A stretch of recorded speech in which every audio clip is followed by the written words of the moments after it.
Hello and welcome along to the Property Academy podcast by Opus Partners. I'm your host, Steve McKnight. I'm Andrew Nicol. And today on the show, we're talking about 3 common reasons your mortgage got declined. Now, Andrew, let's go through it. What's number 1? Number 1 is non-disclosure. And this is such a big one. I remember from my days as a broker, this was probably the thing that pissed off the bank the most. Is this why you've got no hair? You pulled it all out.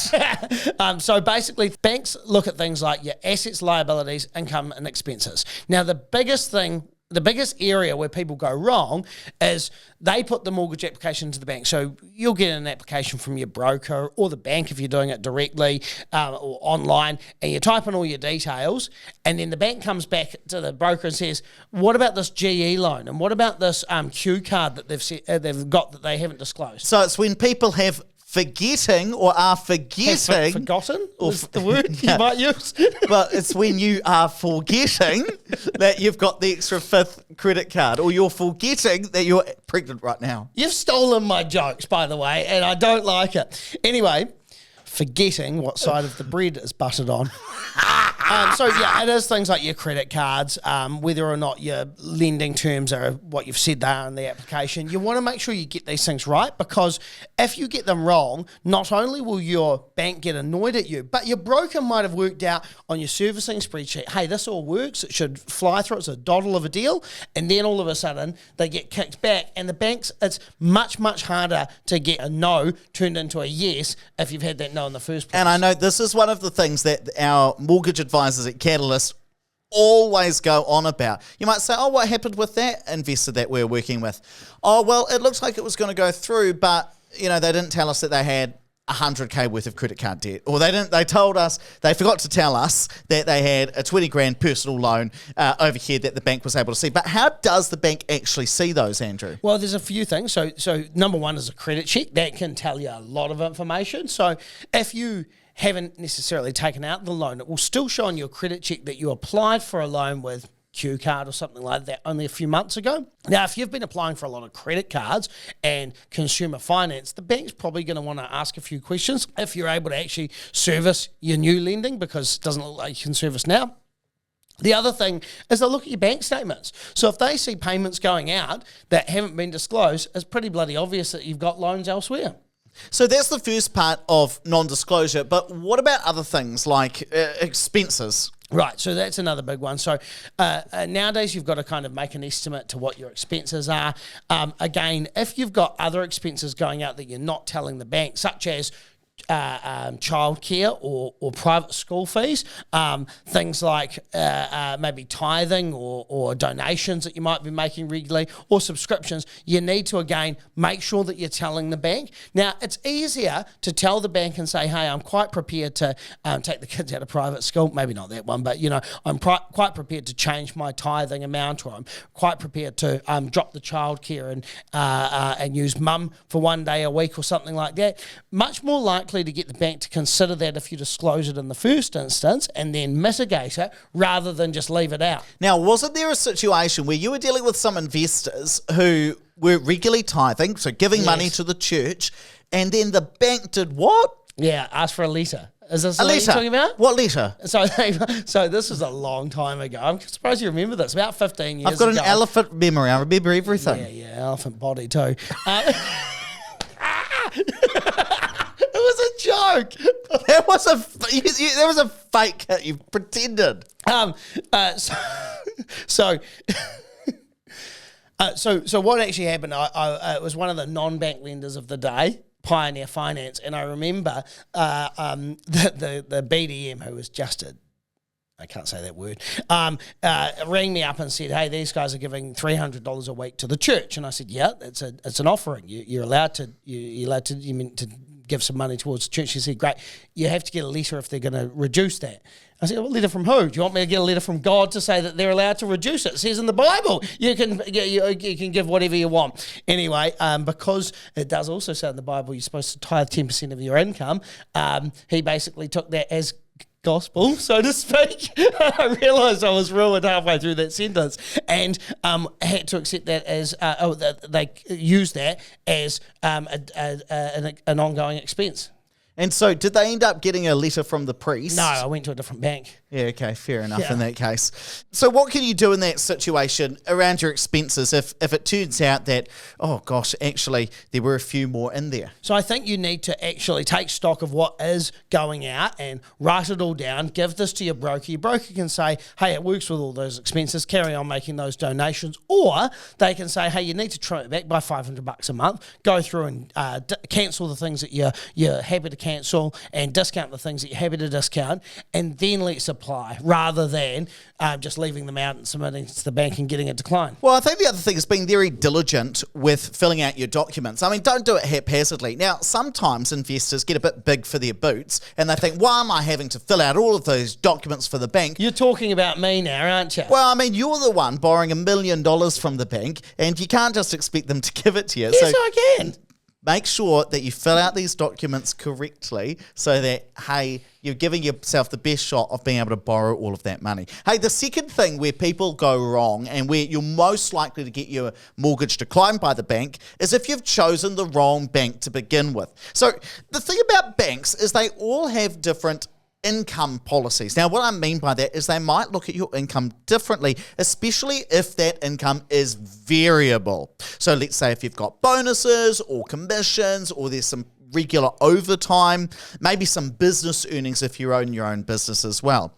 And I'll give you an example. One bank might say, you know what, we'll take the average commission over the last 6 months and then we'll trim it back just to 80%. So we'll take 20% off as a bit of a margin. Well, another bank might say, well, we're happy to take your commission over the last 2 years, average that out, and we're going to use all of that income. So let's say you've recently changed jobs and you've been in there for 8 months. Well, in that case, you might want to go with the bank that will look over the average commission over the last 6 months because you don't have an average over the last 2 years. So you'd go to that bank. Whereas if you've been earning pretty healthy commission over the last 2 years, you might go to the bank that looks at the 2 years worth of commission because they're going to treat it at 100% rather than the one that'll only take 80% of that income. So that's where you actually want to go and work with a mortgage advisor so that they can tell you which bank is going to be the best based on what you're doing with your income or your income setup. Hey, this is actually exactly the same with business earnings. You know, is it an average over the last 2 years?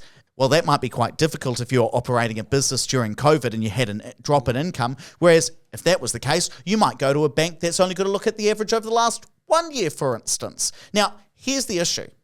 You cannot just go to Google and find ASB mortgage lending policy. Doesn't come up. Can't go ANZ mortgage lending policy. Doesn't come up. They don't share that with the public, but they do share it with mortgage advisors. And that's why it's really important to use one, especially if you've got some variable income, because they've got access to the policies, but they don't make them public. Why is it that they don't make them public? I don't know the answer to that. I think probably because it changes all the time, and at the end of the day, they believe or they understand that their mortgage assessors know how to actually apply those rules. Yeah, I do think it would be quite confusing for people because they do change day to day. So what can you do? I think work with a mortgage advisor, especially if you've got variable income, so they can choose the right bank for you that's going to give you the best shot at getting that mortgage over the line. Now, what is the third major reason why people's mortgage application got declined? The property itself. So banks care about the resale value. And you might be thinking, but I'm going to pay the bank back the money that they lent us. Yeah, but what if? That bank wants to know that if you stop making the payments, they've got A, enough fat in it, and B, they've got enough of a market that they can sell that property quickly and easily, and at kind of an amount that gets them their money back plus any costs for selling that property. So they're wanting to know that their money is secured against a proper asset, and so they want to know that the asset has legs. And so the kind of properties that the bank might second guess, I guess, are things like plaster homes, the monolithic cladding, where there might be high moisture readings, or even if it doesn't, the potential for it to become a leaky home in the future. Properties with unconsented work or defective titles, if they're cross leases, they're going to have an issue there. Old houses, if they're not livable or not in a livable state. So again, we spoke the other day about mortgagee sales. You know, they can be quite risky for a bank because you don't know what you're going to get until the day of settlement. As is properties are quite a big one in Christchurch. So if it was an earthquake damaged house that's had an AQC or an insurance payout, out, but the works have been done by the previous owner rather than a building company. So they've engaged contractors themselves. They want to know that has it all been done? Has it been signed off by an engineer? Have they got PS4 sign off? Is there appropriate insurance in place? They want to make sure it hasn't just been touched up with some strengthening paint. And of course, things like commercial property. So we had an investor who has a residential house, but it's amongst 10 other properties. So that was treated as commercial. And then when the investor tried to refinance to another bank, the new bank said, hey, we're not taking that on as a residential security. That's got to be deemed commercial. Now, what can you do in some of these situations to get around that, though? So again, you can mitigate some of those. So with as-is properties, you could get a builder's report, an engineer's report, get an appropriate insurance policy. With a monolithic cladding, you could get a moisture reading report and a builder's report. And often you get valuation before the renovations, and a registered valuation as if the renovations were complete if you're buying something that maybe needs some work to make it livable again. Now, those are the top 3 reasons. Obviously, first of all, non-disclosures. Number 2, you've chosen the wrong bank to begin with. 3, you've got the wrong property. What are some other common reasons why people's mortgages got declined other than just, hey, you couldn't afford that much lending? I think it then comes down to how you operate yourself, so how you conduct yourself when it comes to making payments. So if you've been with a bank or you're applying with your bank and you always miss your mortgage payments or you always miss your automatic payments, there's just not the appropriate management of your money, you'll get a decline. Or if you've got bad credit, particularly with another bank. So say, for example, you're going to ASB and you've been with Westpac, but they can see that BNZ has a credit card default, even if it was 5 years ago. Hey, if you had defaults with BNZ, you probably don't take that relationship with the bank too seriously, so you might not pay your new bank just the same as you didn't pay BNZ. And I know that there are some people, listeners of the show on both YouTube and the podcast, who say, what can I do if I am in a bad position where my credit score's a bit on the low side, or how do I make my way back from that? We'll do another episode in the future talking about what you can actually do. We'll get Pete on the show for that. Right, let's wrap it up there, but please don't forget to rate, review, and subscribe to the show. Really helps us get the message out to more people. And hey, don't forget that we've got our webinar coming up tomorrow, which is how to buy your first or your next investment property. I tell you what, I'm going to put a link to that down in the description. So tap or swipe over the cover art, or if you're on YouTube, just scroll down. There'll be a little link in there, or just go to opuspartners.co.nz.